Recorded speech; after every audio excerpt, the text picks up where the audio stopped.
Landing out of the mental plane. Teaching story by Michael Brown.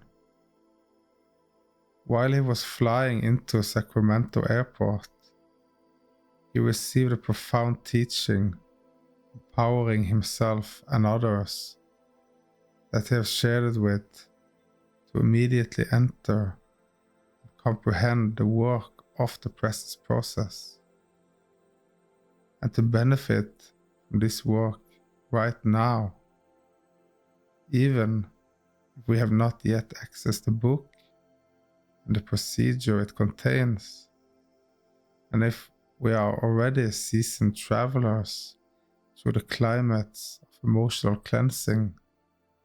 This teaching assists us to crystallize our approach toward our heart and to sink deeper into the experience of present moment awareness. Whereas the teachings of the presence process assists us to become increasingly vulnerable to the authentic condition of the emotional body, and then empower us to process this uncomfortable emotional awareness as it begins surfacing within our life experience. This particular teaching invites us to approach the unintegrated condition of our heart directly every day.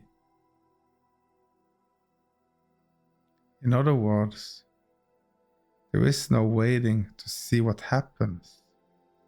We initiate processing with immediacy, and the consequences are just as immediate, though not what we may be expecting. If you get to the point of reading this letter, the previous sentence will resonate with a deeper insight. The metaphor delivering us directly into the heart of this teaching is that of comparing our mental approach toward problem solving to that of the experience of a passenger aboard a flying plane. For the purpose of this illustration, we call the plane the mental plane. This teaching reveals the impotency of exclusively taking a mental approach to life. What it takes to consciously land out of the mental plane we are currently in,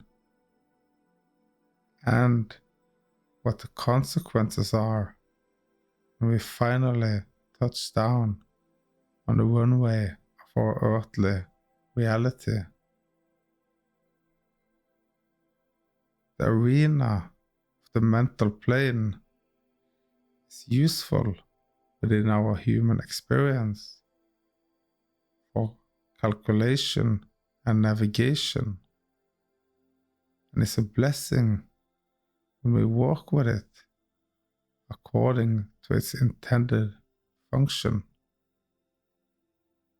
It is valuable in navigating us toward experiences we seek, and in transporting our attention at incalculable speed from one location to another. Yet, because many of us feel stuck and uncomfortable within the experience we call our lives, and do not yet comprehend why, we mistakenly board the mental plane in search of release, believing it it somehow has the capacity to resolve our quandary. Consequently, we now live almost exclusively in the mental plane and addictively lean upon it as the means to deliver us beyond our discomfort, hoping that by doing so will restore the balance and peace we seek.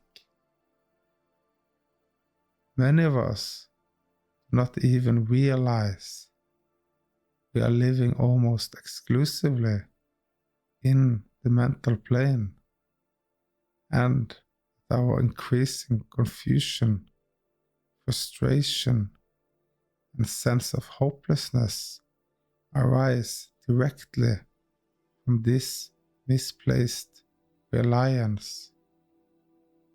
The intent of this letter, through imparting this simple metaphoric teaching, is to reveal a method for consciously grounding ourselves out of the mental plane, so we may fully enter and engage with our experience of life. Right now, no one with any sensibility needs to be told, because of the current emotional turbulence impacting planet Earth, we do not consciously ground ourselves. We are inviting the experience of unconsciously crash landing. Life on Earth right now is an ongoing demonstration of crash landing after crash landing after crash landing. This letter is about choosing to get up from our seat within the cabin of the mental plane, no matter whether we perceive ourselves as flying first or economy class, and deliberately making our way into the flight deck so we may consciously pilot and ground the life experience we are moving through. There is now an emergency on planet Earth. We are being invited to emerge and see through the means of the prosess portal. This is therefore a communications tower saying, "Ladies and gentlemen, we are now approaching the reality runway. Please prepare yourself for landing. You no longer have the luxury of circling around and around in a holding pattern, running away from the runway. We must now touch down, or else we will run out of fuel and lose control of our current experience completely. Listen carefully to the following simple instructions, and you will be guided safely inward. Thank you for flying with us in the mental plane. We do appreciate all your thinking, understanding, calculating, and analysis. But now you must take the joystick and ground your experience into the heart of the matter." The teaching, as the plane he was in began its descent into Sacramento Airport, the sun was at a perfect angle, so that as he looked out the window at the earth below, he observed the shadow of the aircraft he was in moving in the distance upon the ground in perfect sync. first, the shadow was almost indiscernible. It was just a speck in the distance. However, as they descended toward the runway, the shadow grew closer, large, and more distinct. In the moment, the shadow completely disappeared beneath the plane. They felt the impact of the wheels meeting the ground. Moving through this experience was the transmission of this teaching. The nature of our current experience here on Earth is we all have a shadow. This shadow is all the unintegrated experiences we have not yet consciously digested. An ongoing bitter aftertaste of our unresolved past. Because these past experiences are unintegrated, they are a source of an ongoing inner discomfort that is, for the most part, now only perceived as symptomatic disorders and a lack of awareness of inner and hence outer peace. This shadow is the consistent and unpredictable surfacing of all the uncomfortable feelings of fear, anger, and grief within our daily life experience. Instead of consciously facing this inner discomfort, we run from it through outward reactive behaviors intended to sedate and control the experience. Whether we realize it or not, we are now addicted consciously, unconsciously, habitually, and instinctively pushing any awareness, our shadow, away from us. The more we push it away, the more ungrounded we become. What we also may not realize is that by pushing this shadow away, whether we do it consciously, unconsciously, habitually, or instinctively, we simultaneously ascend higher and higher into the mental plane, just like a plane moving away from its shadow.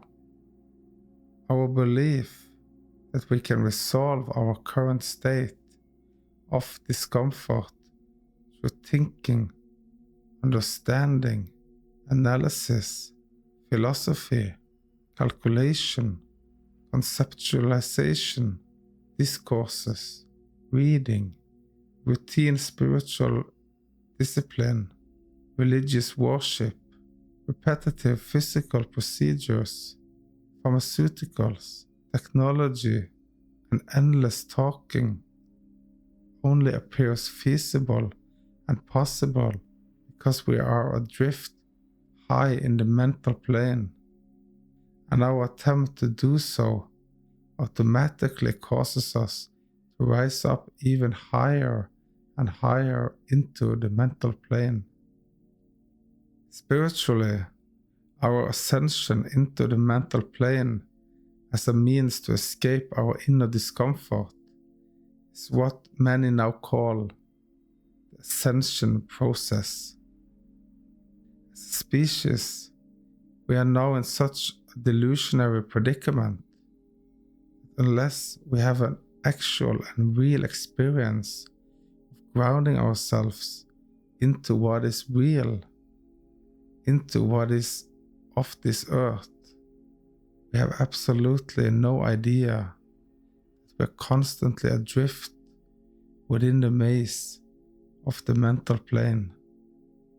As a species, we have literally gone mental.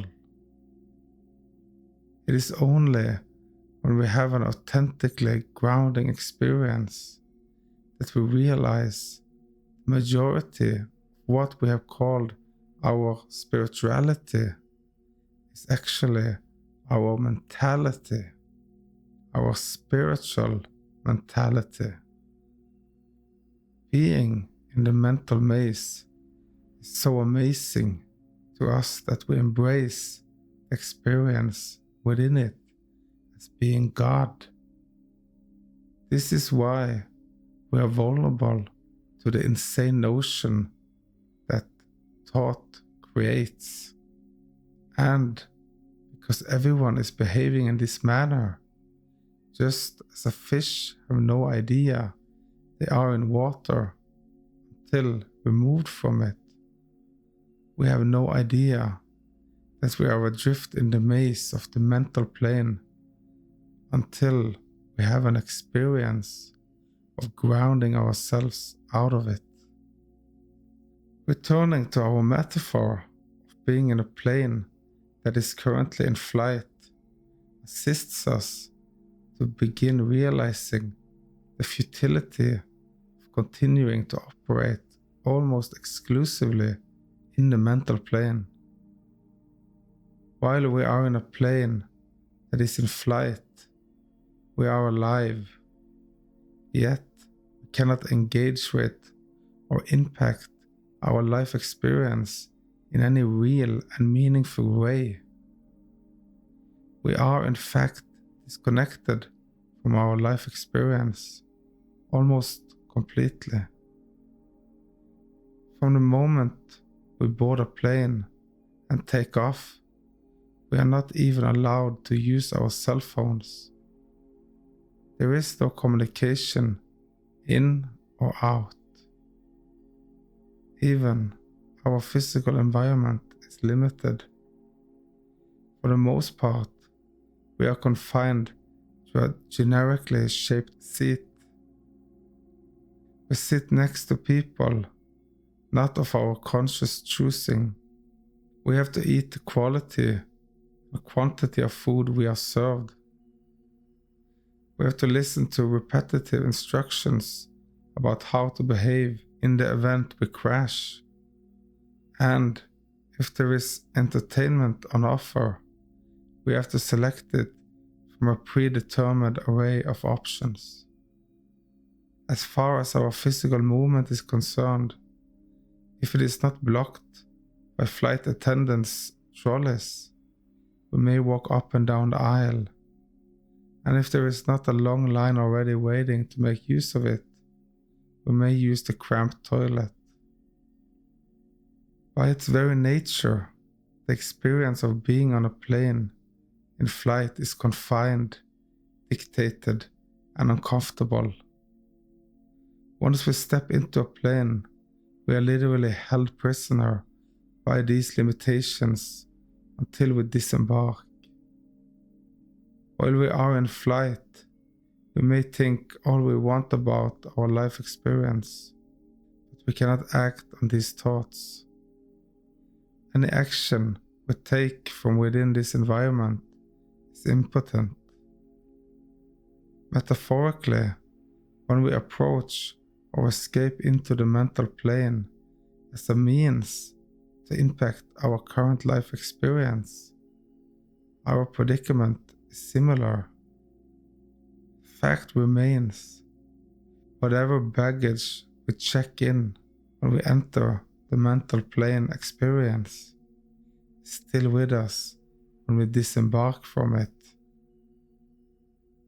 Many of us are frustrated because our attempts to resolve our current challenges appear not to bear the fruit we seek. Yet, when we carefully examine the way we approach challenges within our life experience, we realize we attempt to accomplish resolution in an almost mechanical, methodical, robotic manner that was passed on to us through imprinting. Example, in education. We immediately engage with our challenges mentally through thinking, reasoning, analysis, understanding, and calculation. And then, as a consequence of this mental processing and what it appears to reveal as the logical way forward, we enter behaviors we assume will impact our circumstances accordingly. We unconsciously and automatically assume, if we understand why our life is in the state it is in now, and if we can mentally construct a strategy for resolution from this mental understanding, that we can effectively make real and lasting changes. That if we figure it out, we will have it all figured out. This entire approach to interacting with our life experience is so automatic, so robotic, that for the most part, we are not even conscious of our standard operating procedure. Whenever we are faced with a challenge, we automatically shift into our metal gear and take off into the mental plane. Have we ever stopped for a moment to ask whether there is another way of interacting with our life experience? Yet, whenever we, through our sincerest convictions, take action based on what we have thought out, we inevitably have to face the fact that nothing real and lasting is accomplished. That our mental processing seldom leads us into physical action that has a discernible impact on the quality of our life experience.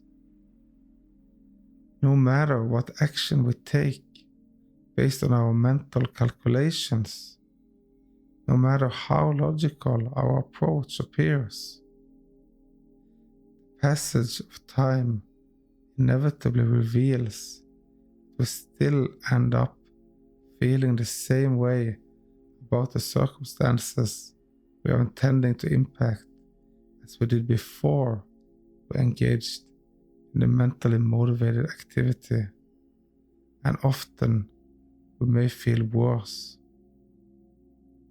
This frustrating, linear, mental to physical, procedural passageway constantly reveals how ineffectual our physical actions are when projected from within the mental plane.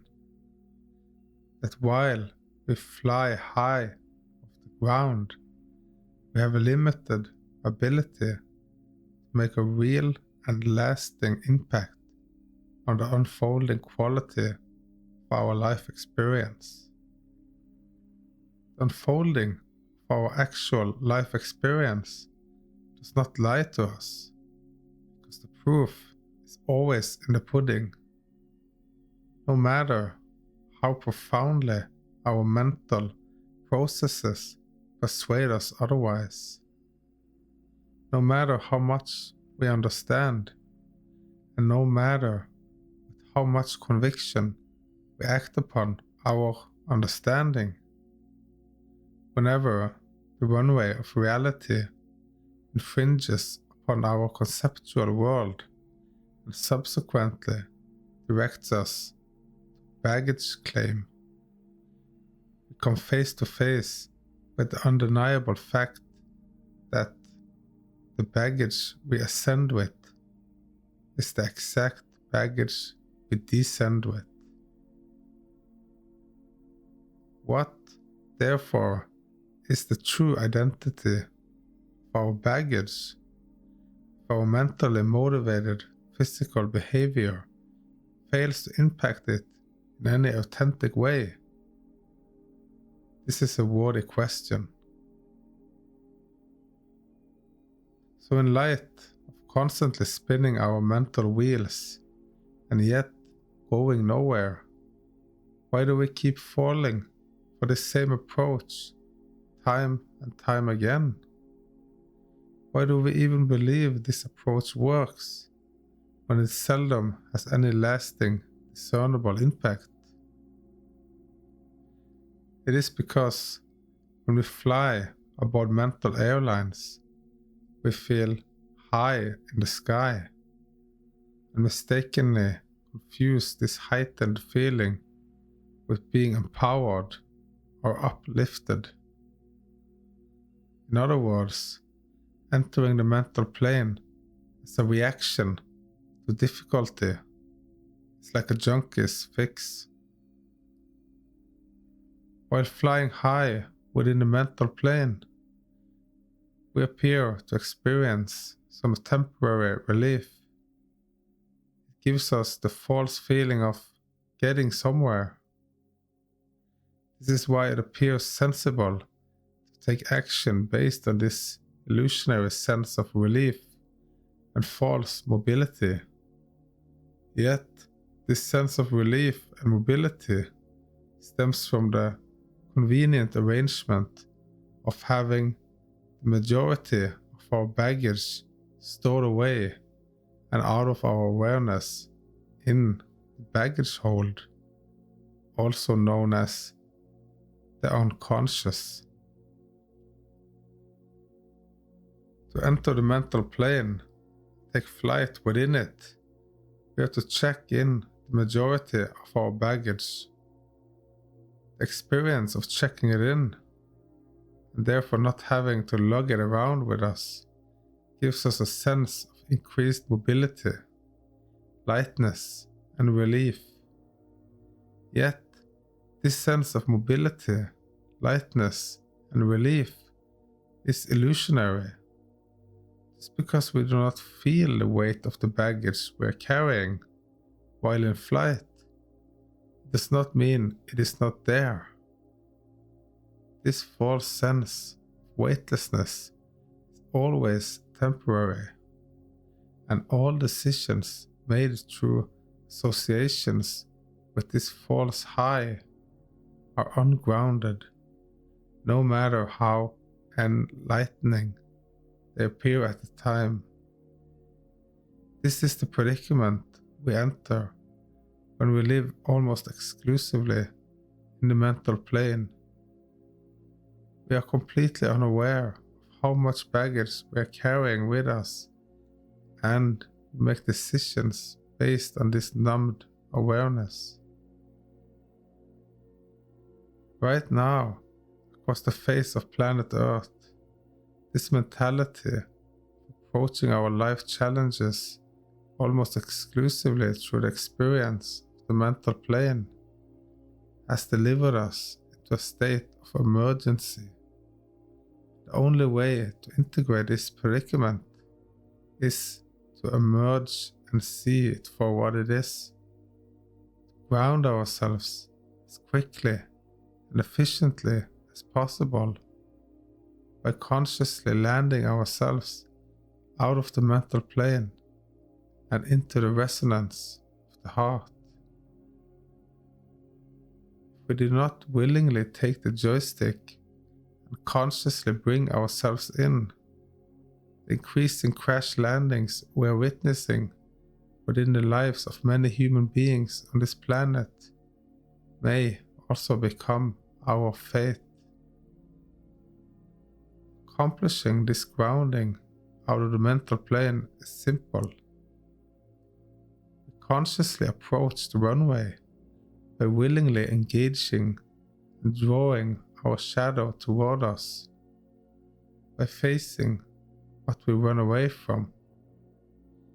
In other words, that from which we run away is the runway. To commence our approach toward the runway, we require a reliable portal into an awareness of our shadow. Having a reliable portal empowers us to engage with and consciously draw our shadow into our awareness.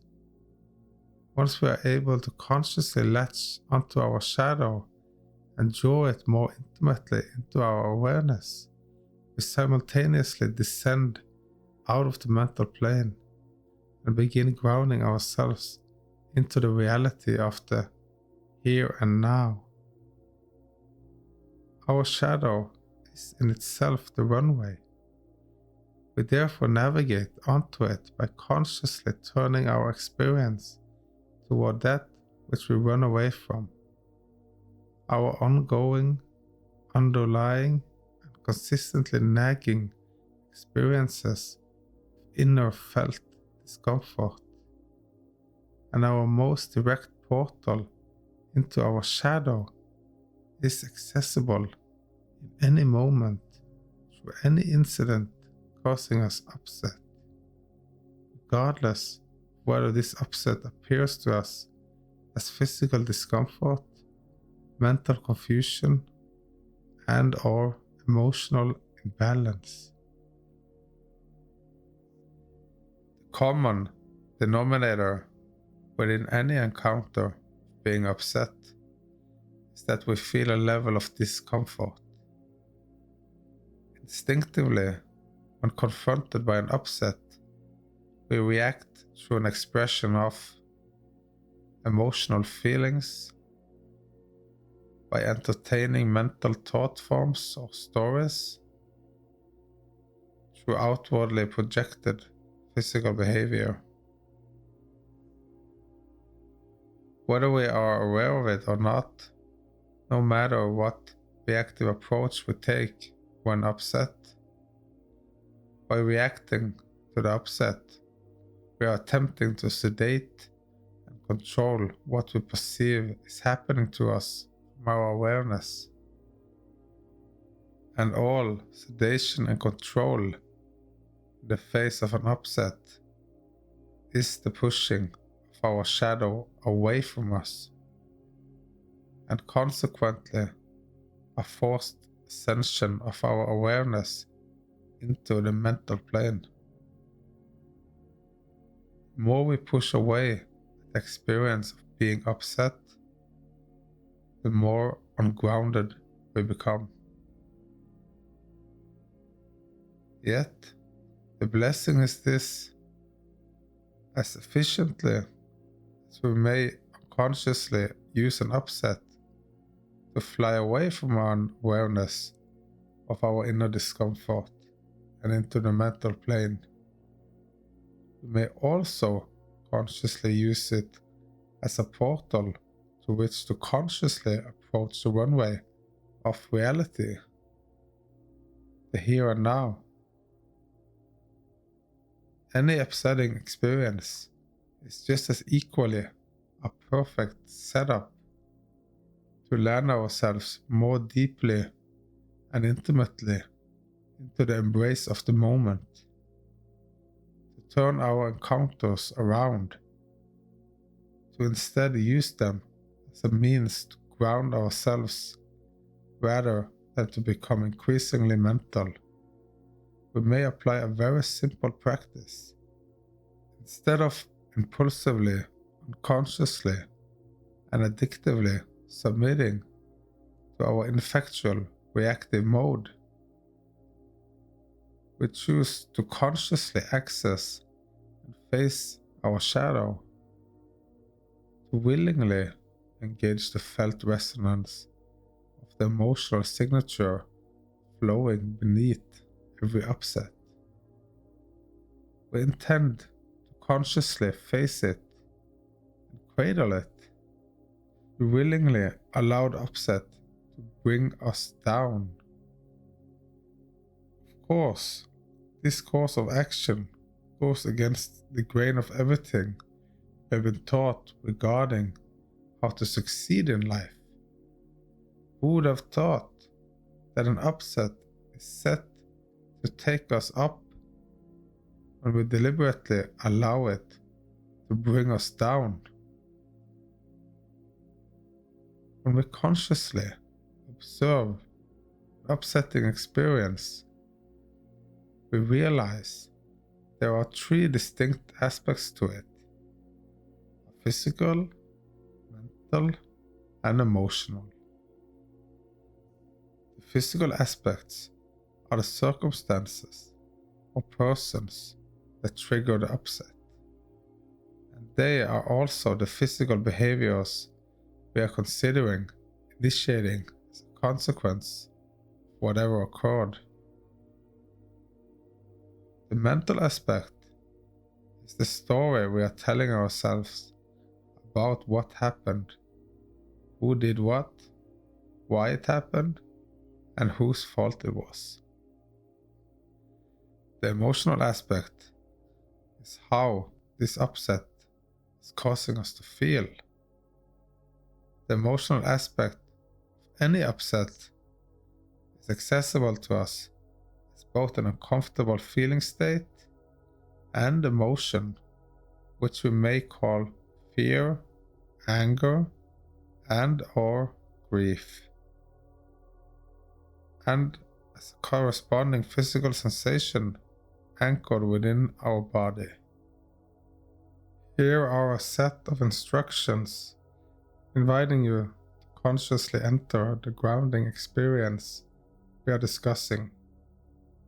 Remember the most recent occasion in which you felt upset.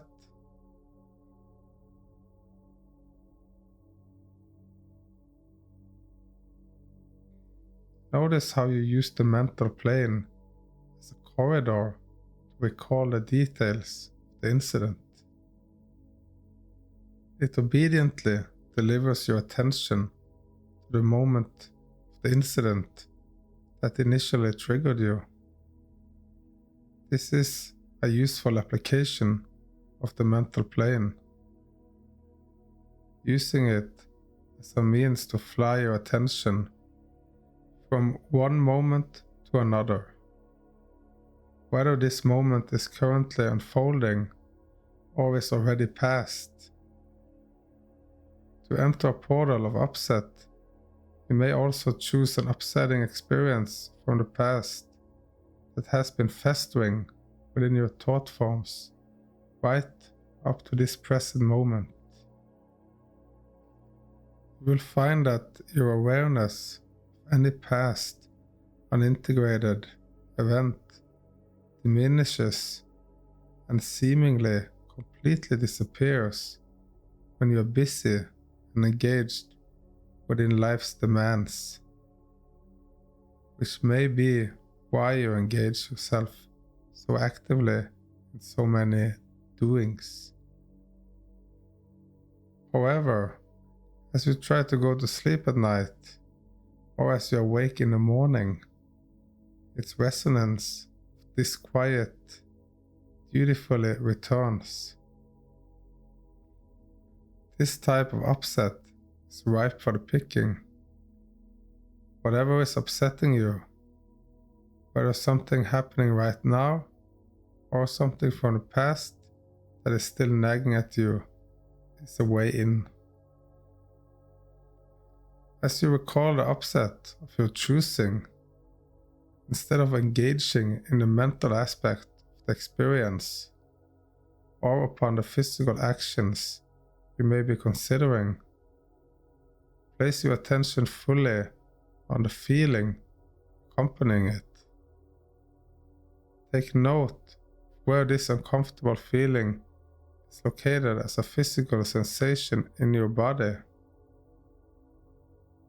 It does not matter what you call this uncomfortable feeling, whether it is fear, anger, and/or grief. Your only task is to feel it, and while feeling it, to simultaneously take note of where it is within your physical body. Whatever the uncomfortable emotional state is that accompanies the upset, it is also reflected as a physical sensation within your body. Your task is to place your attention within this physical sensation and to cradle it. How? Momentarily bring to mind the image of the Madonna and Child. She is gently cradling the child in her arms. There is no movement in her posture, and no attempt to change or understand anything. Her only intention is to embrace the innocence contained within her arms. As you place your attention upon the uncomfortable feeling of this upset, cradle it in this manner. There is no physical movement required from your body, nor any mental participation in this practice other than using the mental body as a means to place and hold your attention fully within your physical body upon the sensational location of your emotional discomfort. As you cradle the uncomfortable feeling with your attention, keep your eyes open. Yes, open. As you place your attention upon the feeling within, do not close your eyes and escape from the outer physical reality of the moment you are currently engaging. The eyes you place upon this inner discomfort, the eyes that have the capacity to feel, are the eyes of the heart. While the eyes of the heart attend to this inner feeling, allow the eyes of the physical body to rest in stillness, open, gently embracing the presence of the outer world. Notice how, as you place the eyes of the heart on the inner feeling, you instinctively want to close your eyes and disappear. This is the old habit of mentally running away, which has often been disguised as a spiritual practice. Do not leave. Do not fly off. Stay here. Now, if you choose to, enter this practice for a few minutes. Pay attention to the inner and outer experience it initiates. Here are the instructions. Remember the most recent occasion in which you felt upset. As you recall the upset, instead of engaging your attention in the mental aspect of the experience or in the physical actions you are considering taking, place your attention fully on the accompanying feeling. Take note where this feeling is located as a physical sensation in your body. Cradle this feeling in that location. As you cradle the uncomfortable feeling with your attention, keep your eyes open. Simultaneously, watch both the inner feeling and the outer world. Do not be concerned if you struggle to keep your attention hooked onto the feeling aspect of the recalled upset. Remember that the eyes of the heart are weak because we live upon a planet that does not consciously develop them or appreciate what they are able to show us. The eyes of the heart develop organically through our consistent use of them. When approaching an upset consciously in this manner, placing our full attention on the felt aspect of the experience, instead of escaping into mental activity or any physical behavior the mental plane encourages, we notice almost immediate occurrences. We begin feeling more grounded into our life experience. This is because these uncomfortable feelings lead us directly into an awareness of the shadow we run away from. And by consciously drawing the shadow towards us, we approach the runway of reality. Approaching the experience of being grounded may be so unfamiliar to us that as we consciously engage our landing gear, we experience a sense of anxiety. It is a bit like the moment just before a plane's wheels impact the runway. There is a sense of holding on or holding back. However, the moment we allow ourselves to relax into the uncomfortable felt resonance within the upset we are recalling, we gradually come down to earth and appreciate the groundedness initiated by the experience. This grounding causes a sense of relief, just like the moment of the touching down on the runway, and knowing we are once again safely upon the earth. Once we are grounded into the physical location of the feeling within our body, we notice that an energetic movement begins within this sensation. The actual sensation through which the comfortable emotional state is anchored into our physical body, which has been stuck or blocked, starts transforming. It transforms because our awareness is our tool of transformation. Often, this inner movement is experienced as an upward rise of energy through our chest area and up into our head, which may culminate tearing up. Yes, as we sink down into it, it rises up. Who would have thought? Outwardly, we also notice that the more grounded into the inner feeling we become, the more alive, vital, and animated the world around us becomes.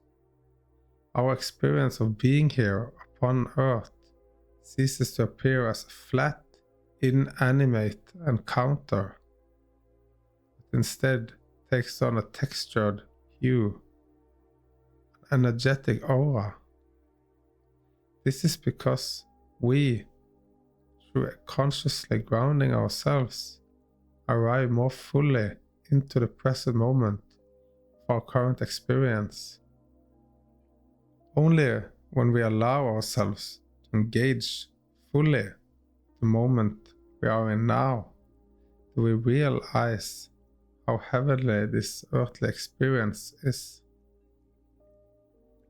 Aside from these immediate shifts within our experience, there are also naturally unfolding organic consequences to landing ourselves out of the mental plane and into the heart of the matter.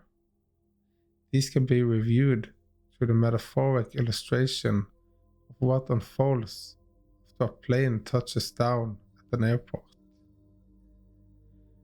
Communication is re-established. Almost immediately after touching down upon the runway, a voice over the speaker says, "Welcome to planet Earth. You may now use your cell phones." In other words, as a consequence of grounding ourselves, communication within our life experience is re-established. We are now vulnerable to receiving insight. Our predicament is that when we are not residing in the present moment, when we are adrift in a maze of the amazing mental plane, we are not consciously within the domain of whatever God is for us. This is because all the power of creation makes it home into the present moment, not in our thoughts about whatever moment we choose to escape into. While we fly through the mental plane, we are in the domain of our thought forms, and our thought forms can take us into any moment we choose. Yet, life only exists for us as a real experience, as an encounter we can impact in any real and lasting way within the present moment. This is the paradox of the shadow. The very thing we run from is the doorway into the very thing we yearn for. The moment we begin consciously inviting in and cradling our shadow, we simultaneously ground ourselves into the domain of no order of difficulty. And from within this cradling experience, new life is born like a child out of a cradle. This is when we are able to integrate that the Christ comes out of the crisis. To quote Dr. Paul Bader, our task is to consciously cradle our unintegrated feelings for a few minutes each day, for about as long as it takes for a plane to taxi along the runway toward the airport terminal. This small adjustment within our attention, initiated daily and applied within any moment that suddenly upsets us, automatically grounds us, reinstalls insight, and sets up the resonance of miraculous rebirth within our experiences. Once we come to the end of the runway, we move into and through the experience of the terminal. The airport building is not called the terminal without embedded humor. We all know what it means when we are told someone has a terminal disease. It means their current experience is in some way coming to an end. This terminal experience too is part of the rite of passage of consciously landing ourselves out of the mental plane by grounding our attention in the heart of the matter. As a consequence of exiting our mental delusions, an aspect of our experience must die. This death experience comes to us organically in the days and weeks following a consistent daily application of this simple practice. Without any warning, it engulfs us periodically as deeply uncomfortable physical, mental, and emotional states. Yet, at its core, it is an emotional death, a death to the way a dysfunctional energy in motion has been flowing. A real and lasting adjustment being initiated at the causal point of the quality of our experience. When these extremely uncomfortable states first impact us, we reel into unconsciousness. We reactively fight the experience, desperately trying our best to stop whatever it is that is happening from happening. Through our reactivity, we attempt to escape emotionally, mentally, and physically from the encounter with the reaper of the past. As this death experience unfolds, we literally feel as if we are dying, as if there is nothing to live for, as if our life is over, as if it is hopeless to do anything, and as if we are condemned forever to these feelings of darkness, doom, and gloom.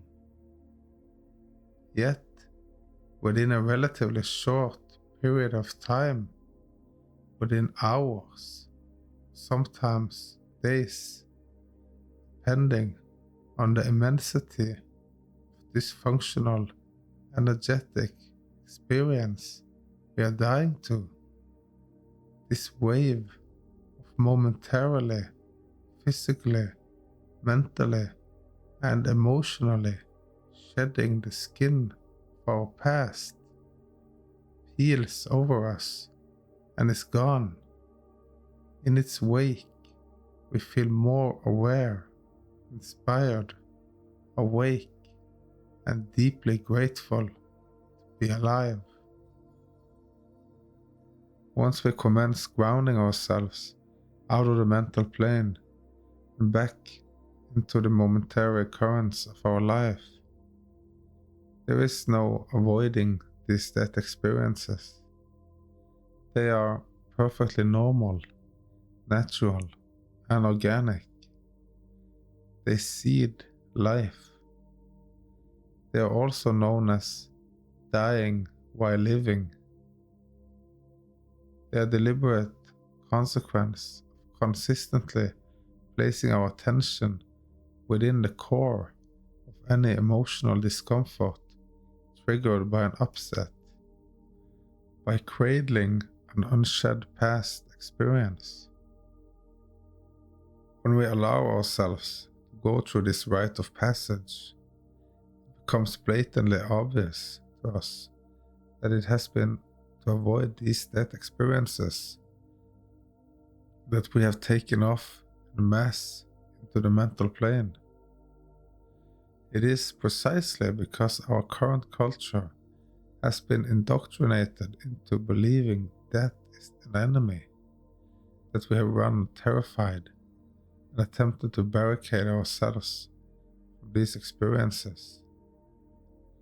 From childhood, we have been led to believe through imprinted example that the experience of death is a mistake, and so we have run from it into our thoughts, into our spiritual practices, into the arms of our religious organizations, into our complex philosophies, and into our intricate psychological systems.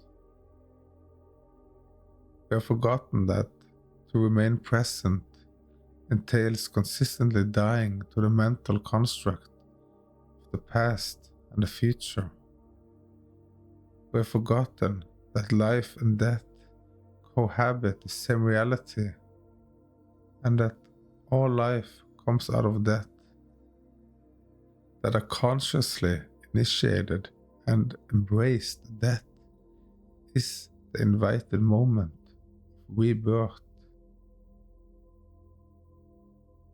This death experience that unfolds organically is a consequence of entering the heart of the matter.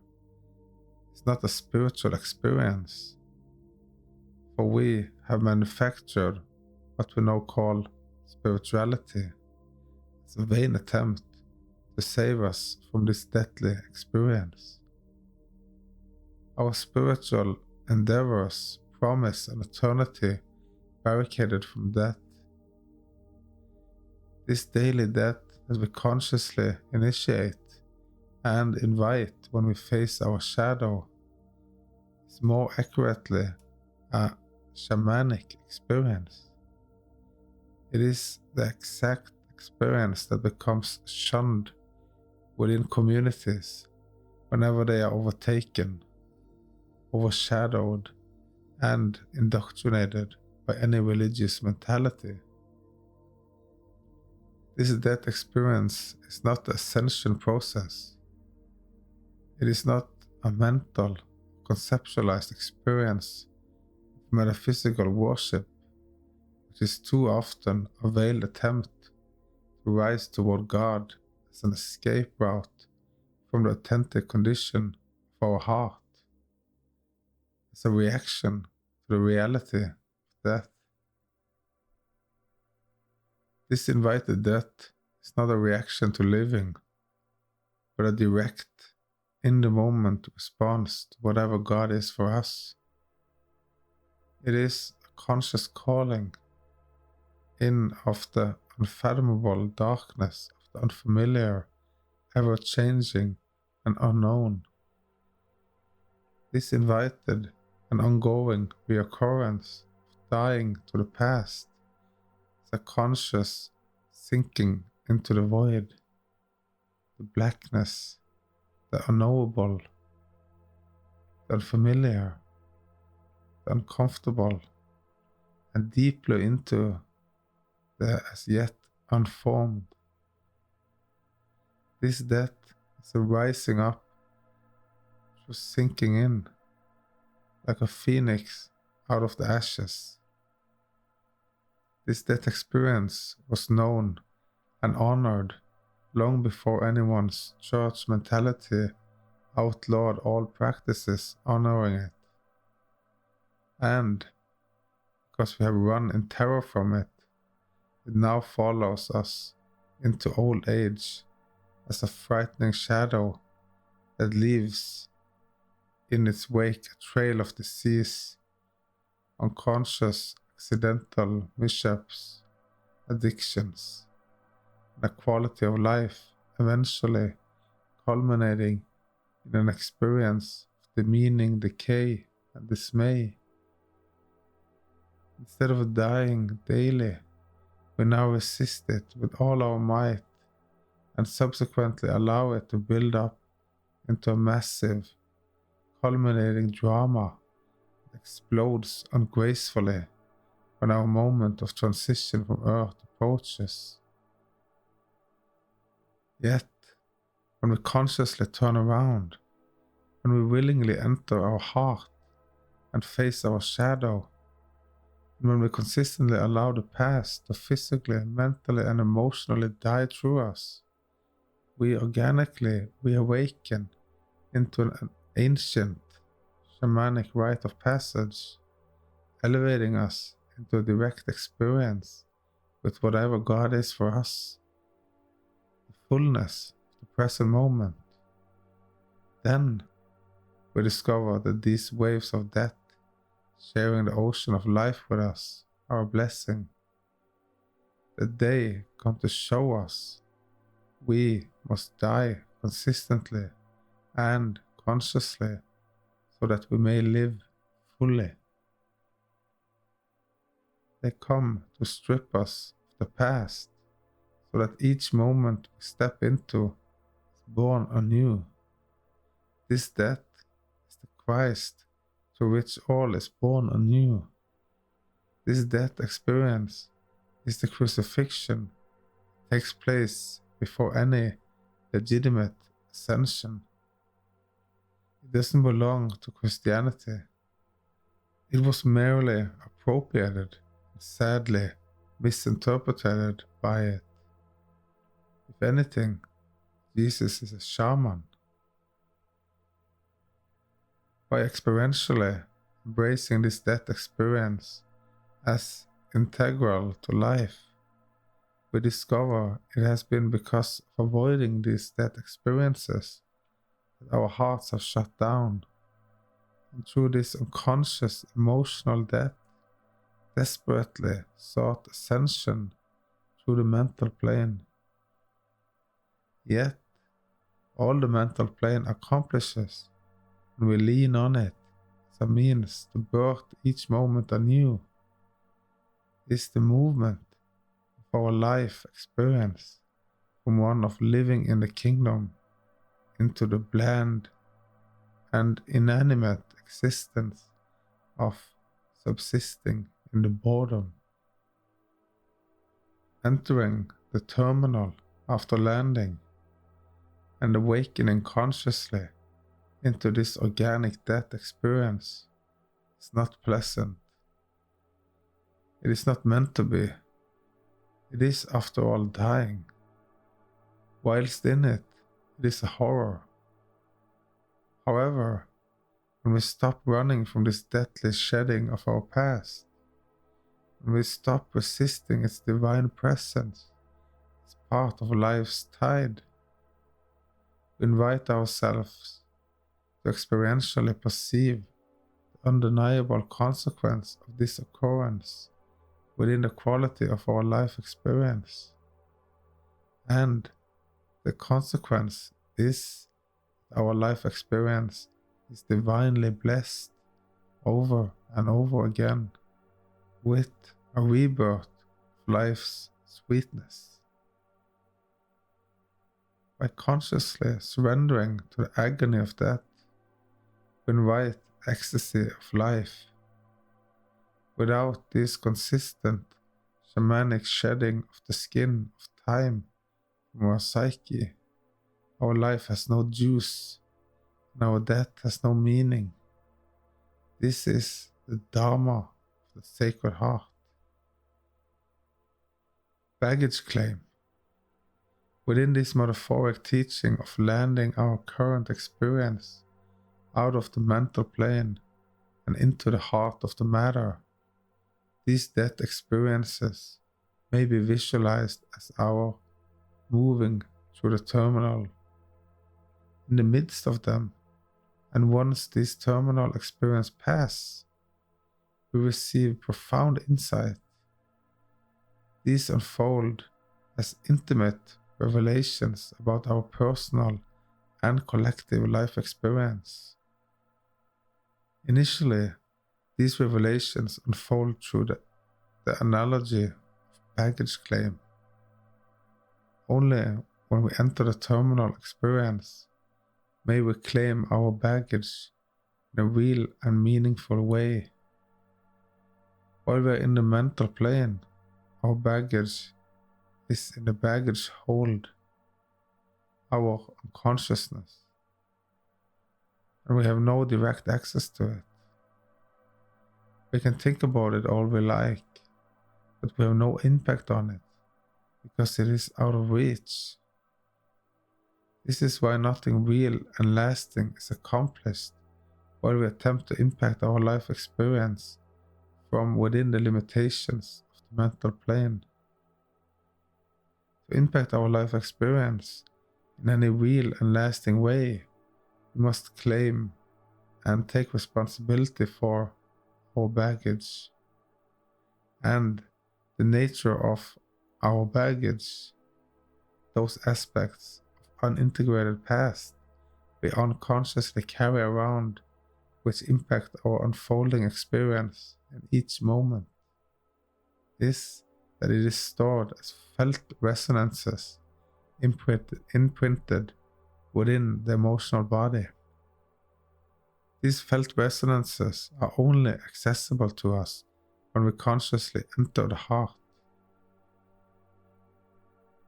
It is only when we take responsibility for our baggage, by claiming it, by consciously feeling it, that we reach the point of metaphorically leaving the airport building altogether and once again stepping into the flow of our life experience. In other words, only once we have integrated the uncomfortable felt resonances of our unresolved past, by feeling them fully, by dying to them consciously, are we able to apply our feeling capacities to fully experiencing the resonances constantly embracing us within the present moment. The miracle within all of this is that when we take care of our responsibility, when we voluntarily, consistently, and consciously face our shadow, all of this unfolds organically. It is like gardening. When we water the plant grows. We do not have to make it grow, figure out how it is to grow. We are only to water it. Daily practice of consistently placing our attention upon the uncomfortable felt resonance within our unintegrated upsets is the watering of the garden of our heart. When we take responsibility for our heart, everything is added onto us. Right now, this grounding of our experiences through the heart of the matter is our prime responsibility. Either we consciously ground, or we unconsciously crash land. Either we blow hot, live passionately, or cold, die consciously. But to remain lukewarm, exist unconsciously, is to ask to be spat out. Activating real and lasting movement. Because we have not been taking care of this primary responsibility. Because we're mistakenly tempted to adjust our feelings of frustration, irritation, and stuckness within our life experience through the mental plane, and then subsequently through acting on the ungrounded stories we have concocted from within the mental maze. We have experienced ongoing stuckness within many aspects of our life experience. However, when we consistently take the time to be with our shadow, to pull it into our awareness as fully as possible through our felt perception, we immediately feel an inner energetic movement unfolding organically.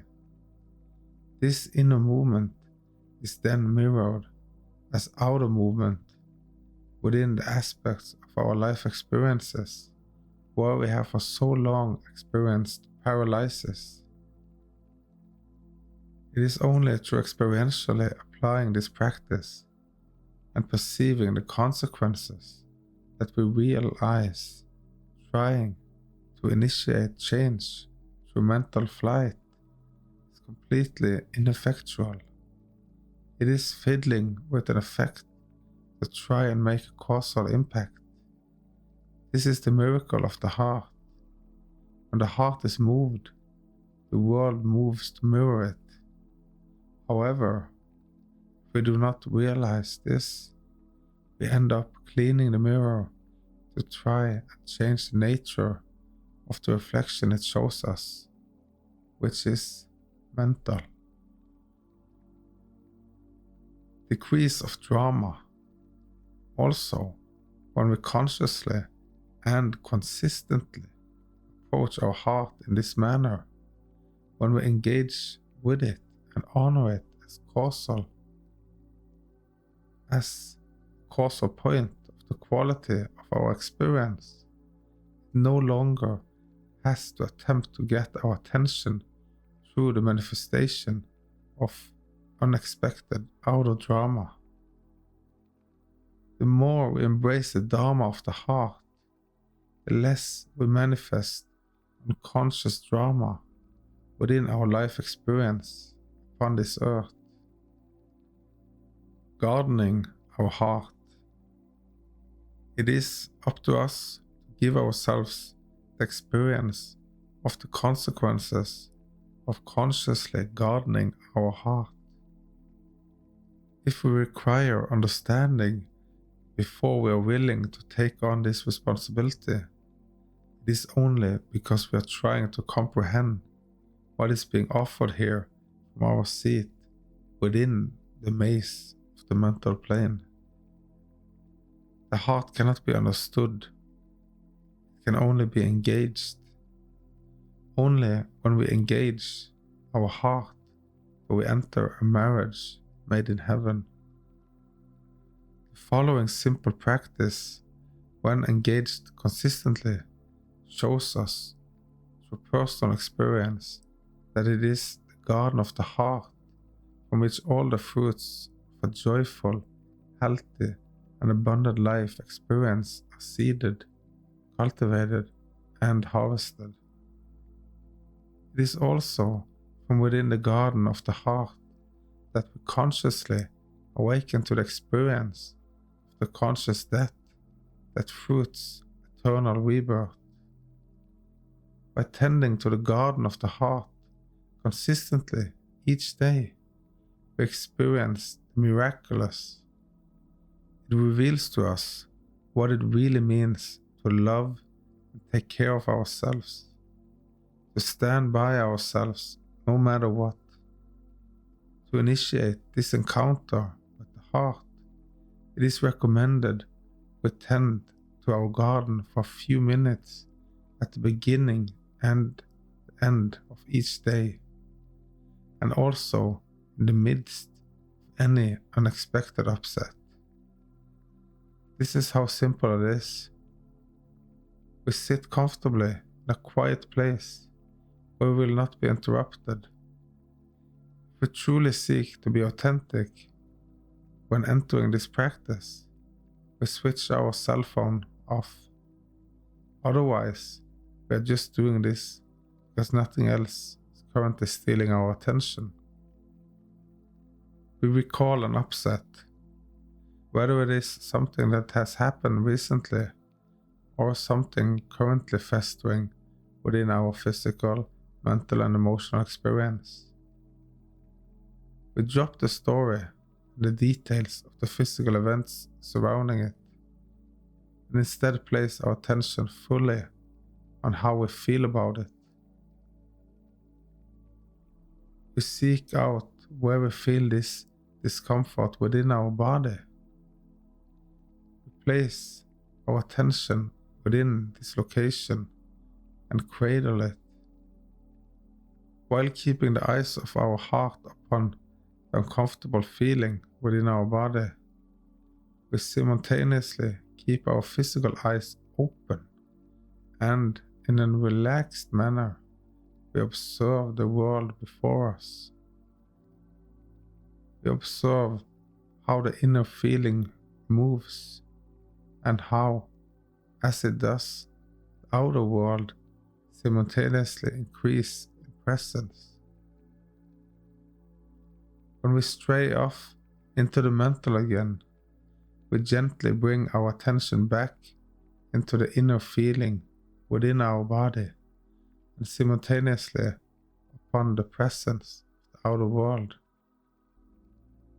Cradle this experience for as long as we feel necessary.